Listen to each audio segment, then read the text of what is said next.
So let's talk about blur.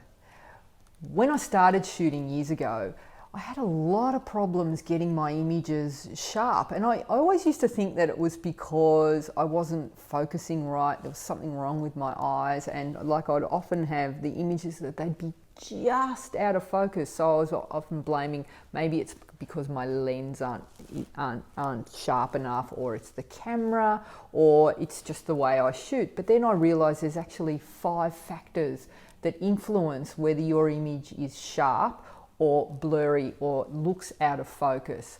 Let's break it down. So the first factor that's going to determine whether your image is sharp or in focus is motion blur, and that's where the subject that you're photographing is moving and you don't have you haven't selected a shutter speed that's fast enough to control that. What happens a lot when people are shooting portraits is they select a shutter speed that's a little bit too slow and the model might move. So if you've got a model that's moving a lot or a bit fidgety and you're shooting at 1/15 of a second, even 1/30 of a second and under, you're not going to actually freeze the motion. So what I do when I'm shooting portraits is I try and shoot, if I'm handheld, I try and shoot that portrait at maybe 1/125th or higher to make sure that I nail the movement. So just make sure that when you're wanting to photograph something and the person or thing that you're photographing is moving, you need to have a shutter speed that's fast enough to freeze that action. So if you're shooting something that's like really fast, like say sport, people running, people going really fast, cars going very fast, you want a shutter speed of 1/1000th of a second or higher. So if you've got like a Formula One race car, you want to be going even faster, like the fastest shutter speed that your camera would allow, which so 1/4000th of a second or higher. Some cameras go up to 1/8000th of a second, which is what you need to photograph something like that, or a racehorse going very fast. The next problem that people have with blur is caused by camera shake, and this is something that took me ages to get my head around, and I always thought, again, it's like, why isn't this lens? Why can't I get my images sharp? And I first started noticing camera shake when I started shooting on longer lenses. So when I got my first 70 to 200 lens, I continued to shoot at 1/60th, 1/125th of a second, and I'd be handheld and I'd try and shoot my portraits, and they would look sharp until I zoomed in at the eyes and they were just out of focus. They looked like they were out of focus, but it was actually movement, not by the person that I was photographing moving, but when I press the shutter, or the fact that I'm holding a camera with a long lens that's a little bit heavy, you get a slight amount of camera shake, and that's going to be enough to create a little bit of movement, and it makes your images look slightly out of focus. So the way to avoid that is a simple little math formula that you can use is whatever the length of your lens is in millimeters. So this is the 24 to 105. So if I was shooting at 105, to avoid camera shake, you just double that and double that number, and that's the shutter speed that you shoot at. So if I had a 105 lens, I should be shooting at 1/200th of a second or higher to avoid camera shake. So what I should have been doing with my 200mm lens to avoid camera shake is to be shooting at 1/400th of a second or higher. So the next factor that's going to affect how blurry or sharp your images are is depth of field. Now when I'm shooting, say, a person on their own, it's much easier, and I want to shoot and I want to create that beautiful blurry background. It's pretty simple to do. Basically, I select a wide aperture, so the smaller number, focus on the eyes, and that's all I need to get right. I make sure my eyes of the model that I'm photographing are sharp and the background goes out of focus. Where it gets a bit tricky is where you're photographing groups of people, and this is where maybe some new photographers might get into trouble. So if you have a look, I brought my dolls in, and so basically, if I'm photographing groups of people, it's really rare that you're going to have a group of people that are all going to line up in a straight line and you photograph them flat on.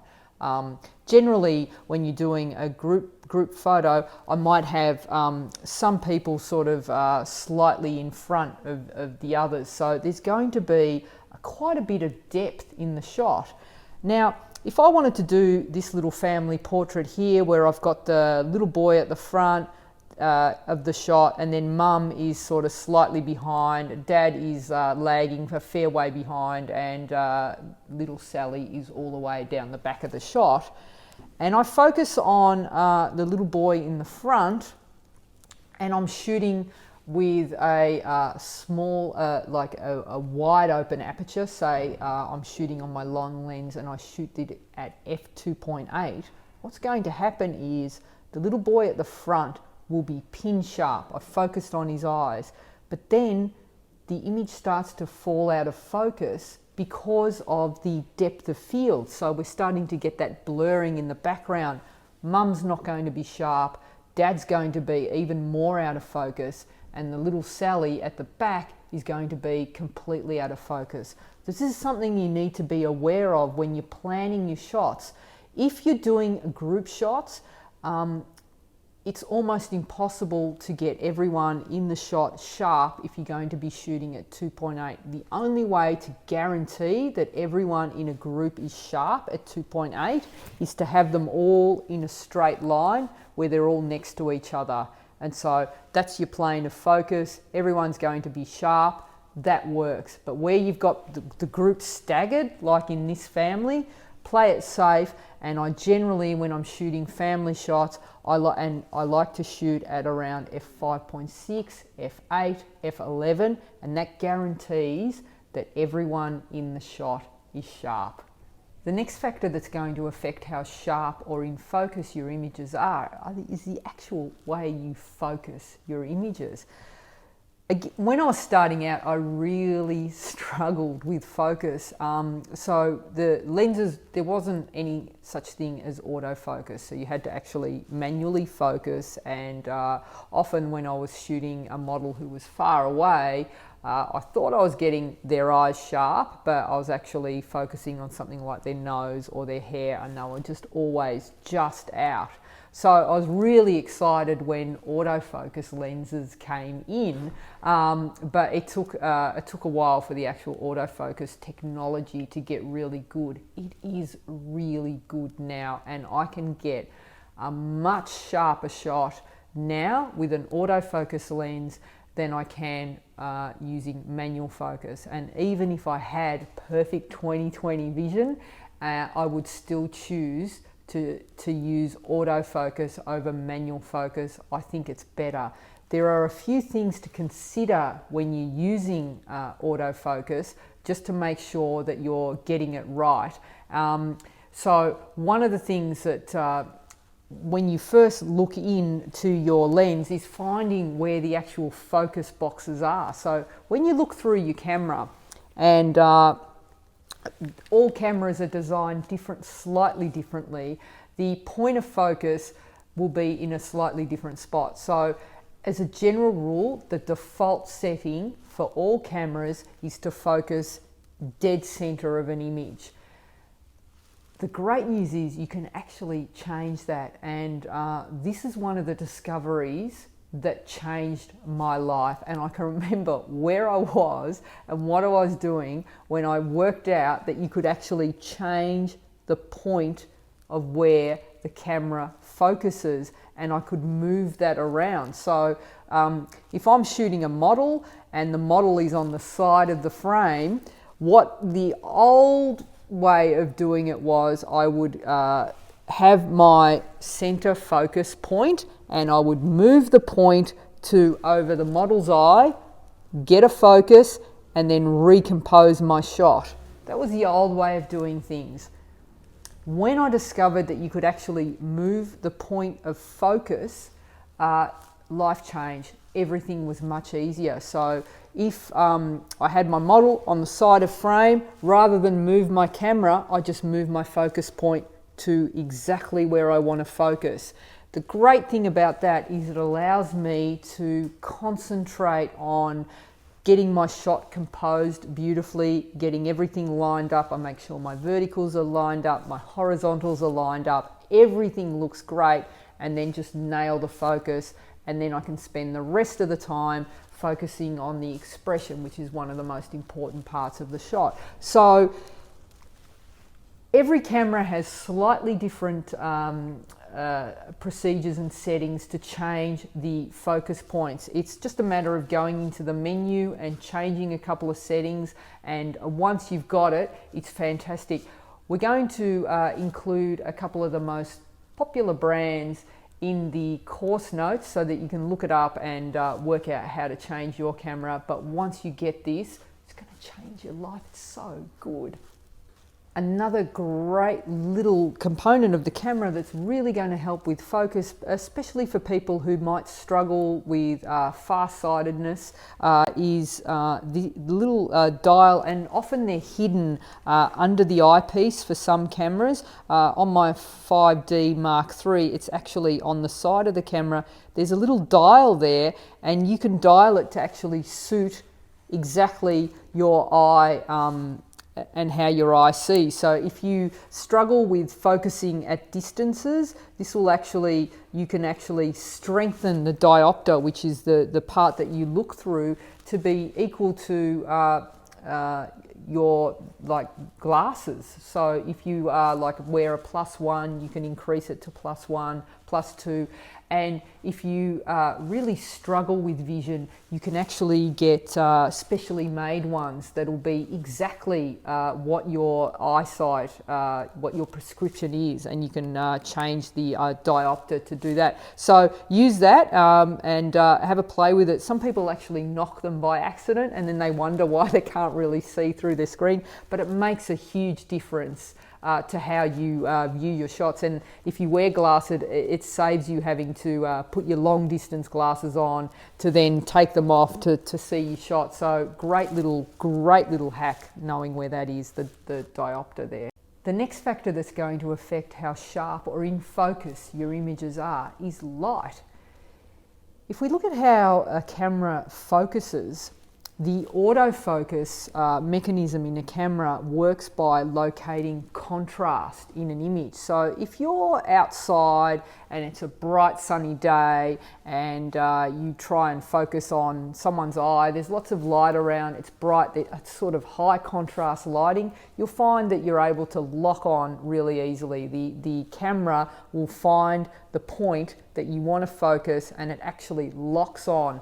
But I'm not sure if you've ever noticed, but there are times when the camera's autofocus really struggles. So if you take your camera and go outside and it's a perfectly blue sky day, there's just blue sky, not a cloud, put your camera up and try and focus. You'll find that the autofocus starts zzz, zzz, zzz, zzz, zzz, zzz, in and out. It can't find anything to lock onto because there isn't any contrast in the sky. Same as if you tried to focus on like a plain white wall that didn't have any texture in it, it's going to really struggle.